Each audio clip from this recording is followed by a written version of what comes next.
ये हमारा टप्पू जो है वो रोज कोई नाटक करता है। अभी लेटेस्ट मैं देख रहा था। आई लव हिज नाटक्स बट मजा आता है सुन के। नहीं वो उसका latest was reporter, why you selected Pakistan specifically for mediation with Iran?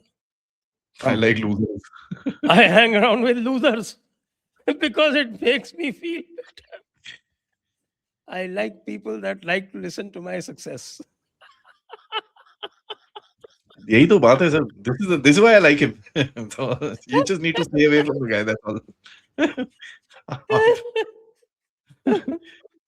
आप दूर रहो उससे, बस बढ़िया है उसके बाद। I देखो need to send it to sir, some Pakistanis. No they are reacting already. आप ट्विटर पे देखिए, they have started reacting and वो तो खुद बोल रहे हैं यार टॉयलेट पेपर साला हमको फिर से इन्होंने टॉयलेट पेपर बना दिया है। कहाँ घुस गए हम लोग, हमारे पास कुछ है नहीं है। बट ठीक है, दिस इज द थिंग।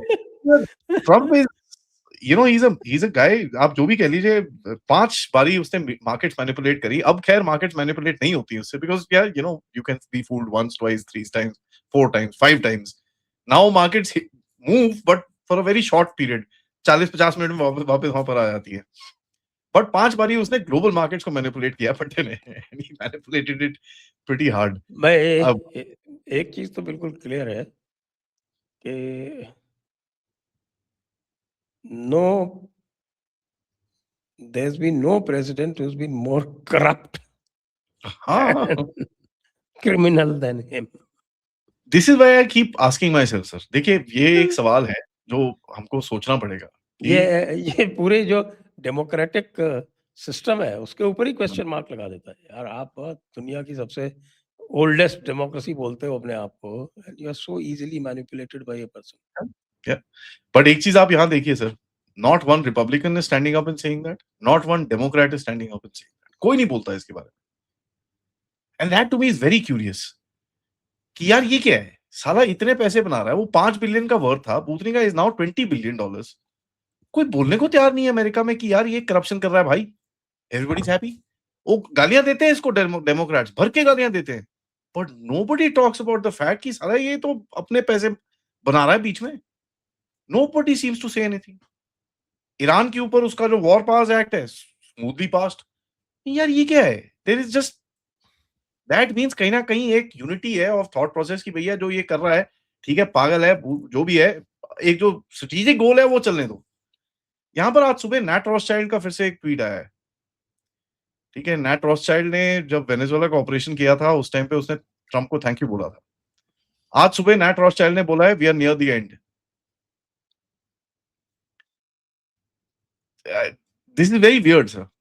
तो somebody is backing him and इसके पास बैकिंग तो है काफी, तभी खड़ा हुआ है अभी तक और he is able to do what he is doing. Who that somebody is and how much is the global जो सेटअप है वो बैक कर रहा है, क्योंकि कल ब्लैक रॉक सीईओ का भी बड़ा इंटरेस्टिंग स्टेटमेंट आया। उन्होंने बोला अगर ईरान के पूरा डिस्ट्रक्शन नहीं हुआ तो पूरा ग्लोबल रिसेशन आ जाएगा। Iran needs to be destroyed, the Iranian regime needs to be destroyed. तो उसने एक ये स्टेटमेंट दिया है। अब ये तो बिग बॉसेस हैं सर, ये अगर ये खुले में आके ऐसी सी चीजें बोल रहे हैं, I wonder what the actual game is at the back.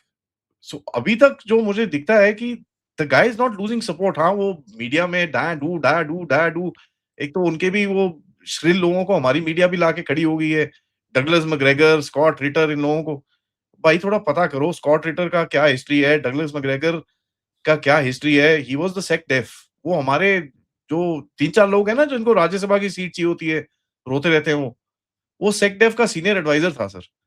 इस बारी ट्रंप ने उसको फोन भी नहीं करा, तो जब से ट्रंप के पीछे पड़ा हुआ वो। ये तो सर ये उनकी, हमारा सुब्रमण्यम स्वामी है जैसे। हाँ, तो ये उनकी डोमेस्टिक पॉलिटिक्स भी है जो दुनिया में फैला रहे हो। We need to be very objective when we are looking at this. बहुत ऑब्जेक्टिवली देखना पड़ेगा because there is just so much noise. तो मैं ये स्टेटमेंट सारे सुनता हूं sir, but I don't believe a word, not from America, not from Iran. मैं किसी की नहीं सुनता। मैं ग्राउंड पे देखता हूं कि क्या होने वाला है। What am I seeing, what are the movements, क्या चीजें हमको दिखती हैं, क्या नहीं दिखती हैं। इस टाइम पे ईरान के पास स्ट्रेट्स ऑफ हॉर्मुज का उसने एक कंट्रोल बना के रखा हुआ है। उसको ट्रंप ने उसके साथ, अब देखिए उसने जो वो उस दिन बोला ना कि 8 टैंकर निकल गए पाकिस्तानी फ्लैग के साथ, ये वो, अगले दिन उसने एक पाकिस्तानी एलिजेड शिप को उड़ा दिया। ठीक है? और वो दैट को कंफर्म नहीं है वो जो पिक्चर आई है जो। You don't know, but एक ship has run aground next to the island of Cashel, ये पता है। अब वो क्या है, क्या नहीं है, अलिजेडली पाकिस्तानी है, आई डोंट नो, ओके। दूसरा, 2 कॉस्को के शिप्स आए चाइनीज़ के। चाइनीज़ ने बड़ा क्लेम करा, "ओ जी, हम पूरा सप्लाईज़ दुनिया को हम देंगे, सब कुछ करेंगे, कार्गो रेडी, प्लीज़ बुक", ये वो टैं-टूं करके उन्होंने करा। 2 शिप पूरे लोड-शोड हुए, लिपस्टिक पॉलिश लगाया, आ गए स्ट्रेट्स ऑफ हॉर्मुज़ में। ईरानी ने बोला, "वापस जाओ भई, कोई तुम्हारा परमिशन नहीं है, गेट लॉस्ट फ्रॉम हियर।" अरे! परमिशन तो है, नहीं तुम्हारा एंड डेस्टिनेशन क्या है? कोई यूरोपियन कंट्री बोली उन्होंने, ना ना भई, अलाउड नहीं है, वापस जाओ।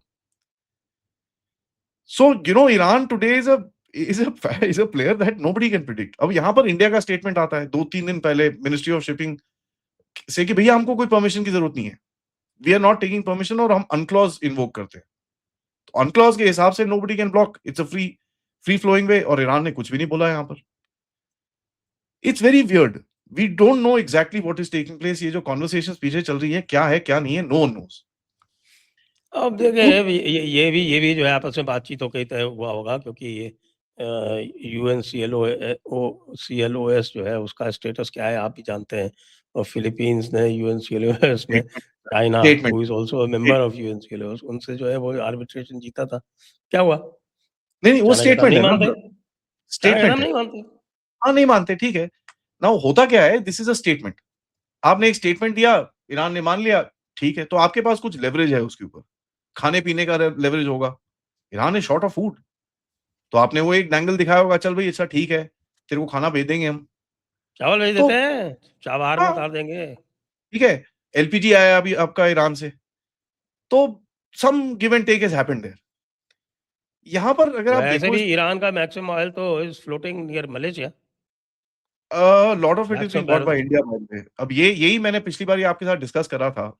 इफ यू रिमेंबर, इन्होंने ऑयल सैंक्शन खोले, उसके साथ इनकी अपनी वीकनेस अमेरिकन्स की यहाँ पर बड़ी क्लियरली दिखी कि they can't control the oil prices. लेकिन दूसरी चीज, उसका जो आफ्टर इम्पैक्ट क्या हुआ, जो 140 मिलियन बैरल थे, वो मार्केट में चले गए। जैसे ही वो मार्केट में चले गए, जो चीप इरानियन ऑयल का टैग था, वो चीप कट गया, इरानियन ऑयल बचा, वो मार्केट प्राइस में बिक रहा है अब। बाय द वे, इरानियंस ने हमको ऑयल ऑफर करा था उसमें से, और हमको बोला था कि आपको थोड़ा हम प्रीमियम पे बेचेंगे। नहीं माने हमारे लोग। अब जो अलिजेडली डील आई है ईरान की तरफ से, is much lower than the market price.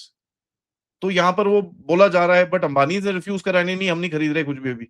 अंबानीज़ ने इसलिए रिफ्यूज़ करा होगा कि भैया वहाँ पर अमेरिका के साथ भी डील चल रही है उसकी, तो ही doesn't want to bloody jeopardize that.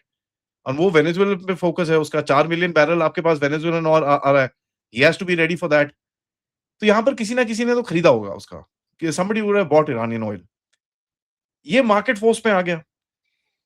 दोनों तरफ से अगर आप देखें सर, एक एक्सर्टेंस ऑफ प्रेशर है, एंड जो स्टेटमेंट्स हैं, बड़े एक्सट्रीम स्टेटमेंट्स हैं। सो लेट्स सी अभी ग्राउंड पे क्या है। एक अलिजेडली एक कोई मरीन एक्सपीडिशनरी फोर्स आ रही है, जो जिसके काफ़ी सारे टारगेट्स अभी डिस्कस किए जा रहे हैं आइलैंड्स के। अबू मूसा हो गया, स्मॉल टम्ब हो गया, ग्रेटर टम्ब हो गया, खर्ग हो गया, ये हो गया, वो हो गया। I don't know if they take that, क्योंकि मेरी जो स्टडी कहती है, and I may be wrong, but जो एक common sense of military affairs और लैंड टेकिंग होता है कि you only take land when it is strategically important to you. तभी मेरी तरफ से सर हमेशा 2-3 जगहों के बारे में मैं हमेशा बोलता हूँ, पाकिस्तान में जो 2-3 जगह हमको लेनी है, वो क्या-क्या है? एक तो शकरगढ़ बल्ज बल्ज आपको सीधा करना है, एक हाजी पीर सीधा करना है, एक आपको देवसाई प्लेन्स में जाके बैठना है, जब मैं आपके साथ हमने कर्नल रैना के साथ और आपके साथ हमने पूरा टीवी पे किया था। और एक मैं हमेशा बोलता हूँ, आपको छोटा छोर के पास जाके बैठना है। आप ये 4 जगहों पे बैठ जाओ sir, you are sitting on Pakistan throat like this, on his throat. उसके बाद वो हिल नहीं सकता आपके साथ। Every time he will try and do something, थोड़ा-सा प्रेशर दबाओगे, वो बैठा नहीं, नहीं, नहीं, नहीं, नहीं। Because these are his pressure points.